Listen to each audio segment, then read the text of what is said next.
최근 유엔 산하 자문기관에서 발표한 2024년 세계 행복지수 자료에 따르면 우리나라는 143개국 중 52위를 차지했다고 합니다.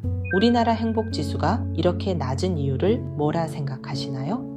지금 여러분은 행복하십니까? 그 행복은 어디에서 온다고 생각하나요? 저는 코칭 고객을 대상으로 자존감 검사를 하곤 합니다. 그런데 대부분의 사람들이 55에서 70점 수준으로 나타납니다. 자존감을 깎아내리는 요소를 살펴보면 타인과의 비교, 자신에 대한 부정적 시각, 완벽주의, 사회적 성공의 잣대, 미래에 대한 걱정 등입니다. 그들은 자신의 자존감 점수를 파악하고는 놀라곤 합니다. 내가 왜 이런 거죠? 자존감을 올리려면 어떻게 해야 하나요? 살짝 다급한 마음을 보입니다. 여러분은 어떠신가요? 자신을 사랑하고 충분히 존중해주고 있나요? 자존감은 자신의 역량을 믿는 자신감이나 남에게 굽히지 않고 자신의 품위를 스스로 지키는 마음인 자존심과는 다른 의미입니다. 자존감이란 자신을 사랑하고 존중하는 마음이며 나를 세워주는 기둥과 같은 것입니다. 그런데 특히 엄마들의 경우 내 삶보다는 자식을 위한 삶에 치중하는 모습을 보곤 합니다. 여기서 풀어야 하는 퍼즐이 있죠. 한동안은 그런 삶이 위안이 될 수도 있지만 자녀가 성장하고 상대적으로 엄마로서의 역할 범위가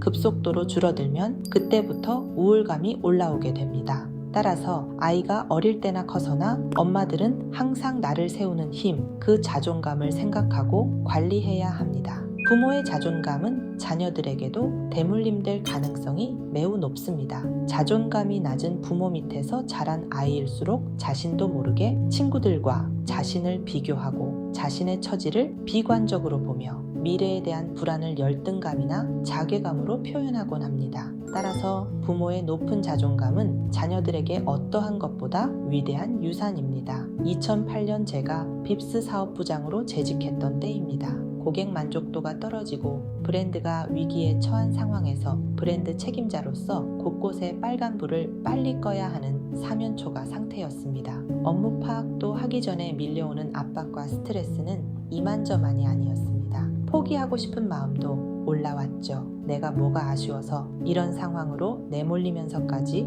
회사를 다녀야 하나. 솔직히 사표를 써서 가방에 넣고 다닌 적도 있었는데요. 그러다 우연히 자성예언이란 말을 접하게 되었습니다. 피그말리온 효과라고도 하는데요. 21년을 견뎌온 삶인데 여기서 포기할 수 없다. 지금 포기하면 지금까지 견뎌온 수많은 세월이 수포로 돌아간다. 아마도 마지막 오기였는지도 모르겠습니다. 그때부터 저는 저의 성공 모습을 예언해주기 시작했습니다. 매일 아침마다 자동차 시동을 걸고선 5분간 백미러를 보면서 큰 소리로 외쳤습니다. 김상임, 그동안 잘 해왔잖아. 너만이 빕스를 살릴 수 있어. 너는 책임감이 강한 사람이야. 빕스는 빠른 시일 내에 턴어라운드 하게 될 거야. 너를 보는 550명의 구성원이 있잖니. 힘내라. 아자아자. 그런데 아침마다 외치는 그 소리는 내게 엄청난 자원이 되었습니다. 어떤 상황에서도 비굴하지 않았고 중심을 잡고 브랜드 회생을 위한 노력을 해나갔습니다. 같이 일하는 팀원들도 힘든 상황인데도 당당한 사업부장인 저를 보면서 용기와 힘을 얻었다고 말했습니다. 힘들다고 포기하면 지는 겁니다. 아무리 힘든 상황에서도 나를 응원하고 지지하는 메시지를 만들어내서 큰 소리로 외치면서 여러분의 뇌를 자극해야 합니다. 만약 우울하고 뭔가 극약 처방이 필요하다면 나 자신을 칭찬한다는 것, 나의 존재감을 올려주는 것이 첫 번째 솔루션입니다. 나 자신을 인정하고 칭찬하는 활동을 자꾸 하다 보면 내 안에 잠자고 있던 긍정성이 새싹을 틔면서 이 세상에 나와 멋진 열매로 연글게 됩니다. 여러분들 안에 있는 자존감을 올릴 긍정의 씨앗을 뿌리고 잘 가꾸어 보시기 바랍니다. 방법은 간단합니다. 첫 번째, 나를 칭찬하는 문장 10개 작성하기. 예를 들면 나는 독실한 크리스천이다. 나는 딸을 사랑하는 엄마다. 나는 한다면 뭐든 한다. 나는 교사 자격증이 있다. 나는 친구가 많다. 나는 요리를 잘한다. 나는 주말마다 도와주는 남편이 있다. 이러한 문장을 작성하는 것입니다. 두 번째, 칭찬 메시지를 자신에게 들려주기. 완전한 문장체로 쓴 문장 10개를 잘 보이는 곳에 붙이거나 스마트폰에 저장합니다. 그리고 아침마다 거울을 보면서 큰 소리로 읽어서 뇌에 전달합니다. 마음속으로 조용하게 읽는 것보다 큰 소리로 읽어서 자신의 귀에 들리게 하는 것이 훨씬 더 효과적입니다. 세 번째, 자신의 기분 체크해보기. 칭찬 메시지를 읽은 다음 기분을 체크해보며 매일매일 계속합니다.